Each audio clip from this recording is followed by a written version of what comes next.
মানে রাষ্ট্রপতি নির্বাচন 1991 এর পরে তো এখন প্রথম হচ্ছে এত দীর্ঘ বিরতিতে এই কমিশন এই সুযোগটা হয়তো দেখার এবং প্রত্যক্ষ করার সুযোগটা হয়তো নেবেন। আপনারা এর মধ্যে জেনেছেন যে আজকে সকাল 11টার সময় জাতীয় সংসদ সচিবালয়ে মাননীয় স্পিকার মহোদয় এবং সরকার দলীয় চিফ হুইপ এবং সাথে ওনার অন্যান্য হুইপ এবং বিরোধী দলীয় চিফ হুইপ এবং অন্যান্য হুইপগণের সাথে সংসদ সচিবালয়ের সংশ্লিষ্ট কর্মকর্তা এবং নির্বাচন কমিশন সচিবালয় থেকে আমার উপস্থিতিতে একটা প্রস্তুতিমূলক রাষ্ট্রপতি নির্বাচন 2026 প্রস্তুতিমূলক একটা আলোচনা সভা হয়েছে। আলোচনা সভায় যে জিনিসগুলোকে নির্ধারণ করা হয়েছে সেটা হচ্ছে যে ভোট কোথায় নেওয়া হবে। আপনারা জানেন যে 20 অগস্ট আপনার ভোটটা হবে দুপুর 2টা থেকে বিকাল 5টা পর্যন্ত। এটা হচ্ছে অধিবেশন কক্ষে ভোটটা গ্রহণ করা হবে। অধিবেশন কক্ষে মাননীয় সংসদ সদস্যরা তারা স্ব অবস্থানে তাদের আসনে বসবেন। আমরা যারা সহায়ক কর্মকর্তা থাকব আমি সহ আমরা তাদের কাছে ব্যালট পেপারটা পৌঁছে দেব।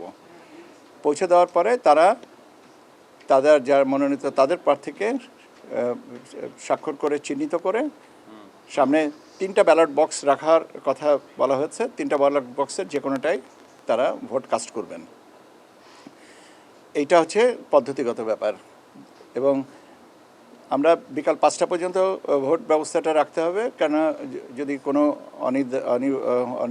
অনির্ধারিত কারণে কোনো মাননীয় সংসদ সদস্য এসে পৌঁছাতে দেরি করেন তাহলে সেই জিনিসটা যেন 5টা পর্যন্ত কন্টিনিউ করে। 5টার সময় যখন ভোট গ্রহণ শেষ হবে আমরা তাৎক্ষণিকভাবে ওখানে কাউন্টিংটা করব। ওই যে জায়গায় ভোট বাক্সগুলো রাখা আছে ওইখানেই আমরা কাউন্টিংয়ের ব্যবস্থা করা হবে এবং আমরা আপনার যে কজন লাগে ওটা এখনও কাউন্ট করি নাই, ঠিক করি নাই, 3 জনা বা 4 জনা বা 5 জনা যারা আছে ব্যালট গ্রহণকে আপনার সর্ট আউট করে আমরা কাউন্টিংয়ের ব্যবস্থাটা করব এবং কাউন্টিংয়ের পরে আমরা মোট ব্যালট হচ্ছে 349টা। বৈধ কয়টা কাস্ট হয়েছে, কয়টা বৈধ, কয়টা জনা মানে প্রার্থীদের ভিতরে পাওয়া গেছে এইটা আমরা প্রাথমিকভাবে এই ফলাফলটা ওখানে সংসদ আমাদের অধিবেশন নির্বাচন যিনি আহ্বান করবেন নির্বাচনকর্তা যেহেতু সিইসি স্যার ওখানে অ্যানাউন্স করে আমরা সচিবালয়ে এসে বাকি গেজেটটা করব। এটা হচ্ছে আজকের এই প্রস্তুতিমূলকগুলো আলোচনা। শুরুতে আপনার লাইভ টেলিকাস্ট ওখান থেকে করা হবে এবং আপনাদের সংবাদকর্মীদের বোধহয় বসার ব্যবস্থা রাখা হবে।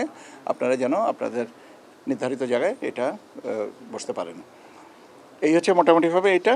আর আমরা এখান থেকে সহায়ক কর্মচারী হিসেবে আমরা 20 জনা আমাদের 20 জনের আমাদের সহকর্মীর নাম আমরা প্রেরণ করব। তাদেরকে আলাদা করে আইডি কার্ড দেওয়া হবে আর সংসদ সচিবালয় থেকে প্রয়োজনীয় সংখ্যক তারা আমাদেরকে সাহায্যকারী কর্মকর্তা দিবেন।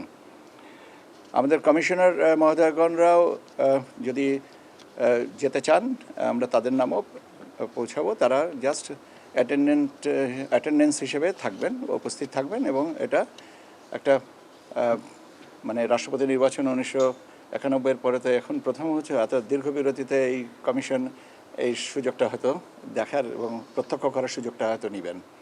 এই হচ্ছে আমার কাছ থেকে আপনাদের কাছে আপডেট ছিল।